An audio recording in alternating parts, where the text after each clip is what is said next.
রায়গঞ্জ বিশ্ববিদ্যালয়ে পোস্ট গ্র্যাজুয়েটে 492টি আসন ফাঁকা।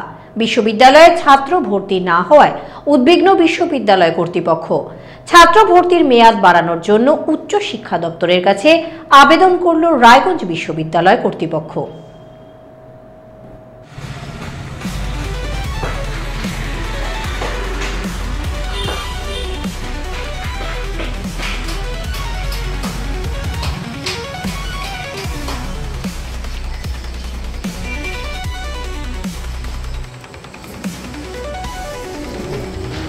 রায়গঞ্জ বিশ্ববিদ্যালয়ে পোস্ট গ্র্যাজুয়েটে ভর্তির মেয়াদ শেষ হয়েছে। 2025 থেকে 26 শিক্ষাবর্ষে উল্লেখযোগ্যভাবে ছাত্র কমেছে বিশ্ববিদ্যালয়ে। বিশ্ববিদ্যালয়ে আসন সংখ্যা 1230টি আসনের মধ্যে ছাত্র ভর্তি হয়েছে মাত্র 738 জন। বাকি 492টি আসন ফাঁকা। বিজ্ঞান বিভাগে ফিজিক্স, কেমিস্ট্রি, বোটানি এবং ম্যাথে ছাত্র ভর্তির সংখ্যা উল্লেখযোগ্যভাবে কমেছে। এছাড়াও সেরিকালচার এবং কম্পিউটার সায়েন্স থেকে ছাত্রছাত্রীরা মুখ ফিরিয়ে নিয়েছে। সেরিকালচার বিভাগে মোট আসন 31টি, ভর্তি হয়েছে মাত্র 2 জন ছাত্র। কম্পিউটার সায়েন্সে মোট আসন 40টি, ভর্তি হয়েছে মাত্র 8 জন ছাত্র। রায়গঞ্জ বিশ্ববিদ্যালয়ে ছাত্র ভর্তির প্রবণতা কমে যাওয়ায় উদ্বিগ্ন বিশ্ববিদ্যালয় কর্তৃপক্ষ। ভর্তির মেয়াদ বাড়ানোর আর্জি জানিয়ে রাজ্য উচ্চ শিক্ষা দপ্তরের কাছে চিঠি পাঠালো রায়গঞ্জ বিশ্ববিদ্যালয় কর্তৃপক্ষ। এই বিপুল পরিমাণ আসন ফাঁকা থাকলে বিশ্ববিদ্যালয়কে বিভিন্নভাবে সমস্যার সম্মুখীন হতে হবে বলে জানিয়েছেন বিশ্ববিদ্যালয়ের রেজিস্ট্রার দুর্লভ সরকার।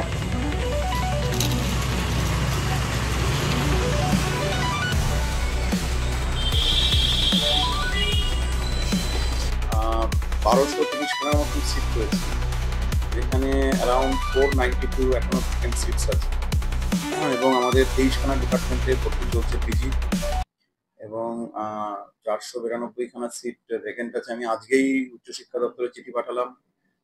আমাদের পিজির অ্যাডমিশন কমিটি একটা সিদ্ধান্ত নিয়েছে যে উচ্চশিক্ষা দপ্তরের কাছে একটা রিকোয়েস্ট লেটার পাঠাতে, যে আমাদের যে ভ্যাকেন্ট সিটগুলো আছে আর সেই ভ্যাকেন্ট সিটসে ছাত্র ভর্তি করানোর ব্যাপারে একটা স্পেশাল ড্রাইভ নেওয়া যায় নাকি।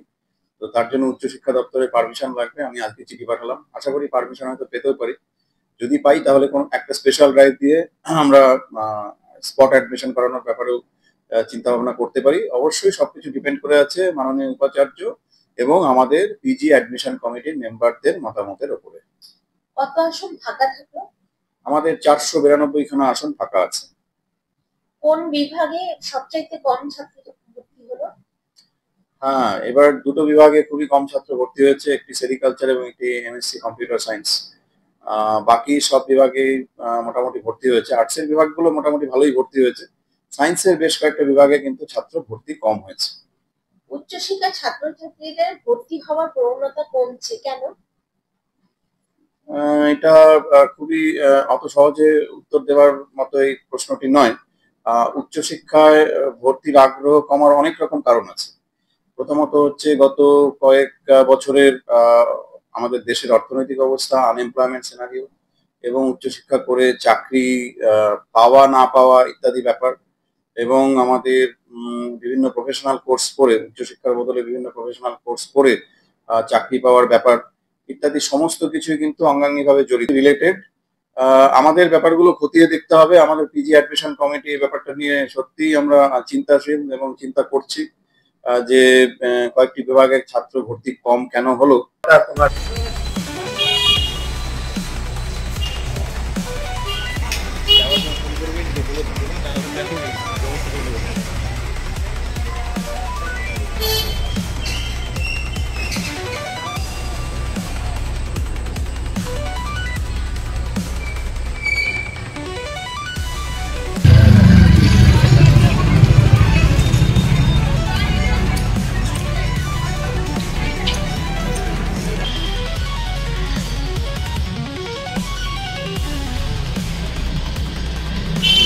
রাজ্য সরকারের ভুল সিদ্ধান্তের কারণে রাজ্যের মেধাবী ছাত্রছাত্রীরা সরকারি বিশ্ববিদ্যালয়ে ভর্তি না হয়ে বেসরকারি কলেজে ভর্তি হয়েছে। এছাড়াও ছাত্রছাত্রীদের প্রতি অধ্যাপকদের অসহযোগিতার কারণেও ছাত্রছাত্রীরা সরকারি বিশ্ববিদ্যালয়ে ভর্তির আগ্রহ হারিয়ে ফেলছে বলে মনে করেন বিশ্ববিদ্যালয়ের অধ্যাপক দেবাশিস বিশ্বাস।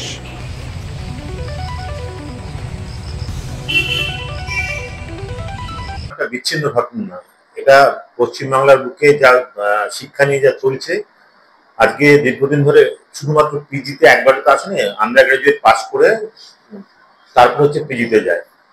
তো এই স্নাতকোত্তর স্তর, আগে স্নাতক তারপরে স্নাতকোত্তর, এই স্নাতক স্তরে ভর্তির ক্ষেত্রে রাজ্য সরকার যেভাবে সেন্ট্রালাইজ ভর্তির নামে এবং সুপ্রিম কোর্টের আইন না মেনে, অর্ডার না মেনে, ওবিসি সংক্রান্ত যে আইনগুলো সেগুলো না মেনে যেভাবে পিছিয়ে দিয়েছেন ভর্তি প্রক্রিয়াটাকে, তাতে আমরা দেখেছি প্রচুর যারা সম্পন্ন পরিবারের যারা আছেন তারা নিজেদের সন্তানদেরকে বিভিন্ন প্রাইভেট বিদ্যালয়গুলোতে পাঠিয়ে দিচ্ছে, প্রাইভেট বিশ্ববিদ্যালয়গুলোতে, প্রাইভেট কলেজগুলোতে পাঠিয়ে দিচ্ছেন। তো সেটা একটা প্রথমেই একটা ধাক্কা খেয়ে গেছে যে অর্থাৎ সিস্টেম যেটা আছে সেই সিস্টেমের অভ্যন্তরেই সমস্যা আছে। আরেকটা কি আছে, একটা প্রশাসনিক সমস্যা। প্রশাসনিক সমস্যা কিরকম না, যে একটা ছেলে বা মেয়ে পড়তে আসবে, তার যে বিভিন্ন রকম তাকে যে কেটার করা, তার জন্য যে প্রস্তুত থাকা। আমাদের বিশ্ববিদ্যালয়ের ক্ষেত্রে আপনি এই মুহূর্তে আমাদের হেল্পলাইনে ফোন করুন, দেখবেন ফোন কেউ ধরবে না।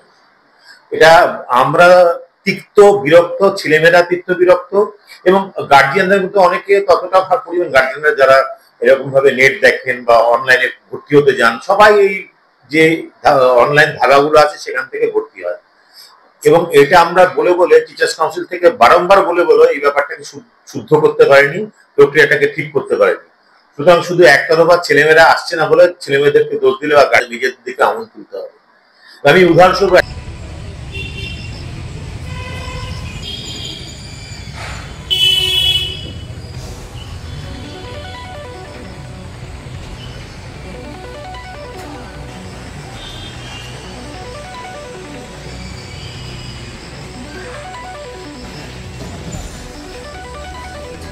মালতী ভদ্রের রিপোর্ট, ভারত টিভি। পুজোর আগে রেডিমেড পোশাকের মনকাড়া কালেকশন নিয়ে এবার হাজির রায়গঞ্জের বসন্ত স্টোর্স। একই ছাদের নিচে পেয়ে যাবেন লেহেঙ্গা, চুড়িদার, শাড়ি, ব্লেজার সহ ছোট বড় সবার মনের মতো পোশাক। তাই আর দেরি নয়, আজই আসুন বসন্ত স্টোর্সে। আমাদের ঠিকানা বিধাননগর মোড়, NS রোড, রায়গঞ্জ, উত্তর দিনাজপুর।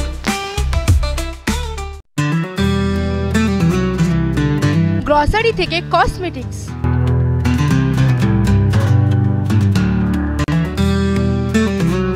আপনার যে কোনো প্রয়োজনীয় জিনিস পেয়ে যাবেন একই ছাদের তলায়। আমাদের ঠিকানা LIC মোড়, রায়গঞ্জ, উত্তর দিনাজপুর। কসবা ল কলেজের ছাত্রীকে গণধর্ষণের পথ নিরাপত্তা সপ্তাহ উপলক্ষে কালিয়াগঞ্জের ট্রাফিক পুলিশের ইসলামপুর পুলিশ জেলার পক্ষ থেকে ইসলামপুর বাস স্ট্যান্ডে মিনমিন নয়, স্পষ্ট প্রশ্নের স্পষ্ট জবাব। আমরা ভারত টিভি, প্রতিদিন প্রতিক্ষণ মানুষের পাশে।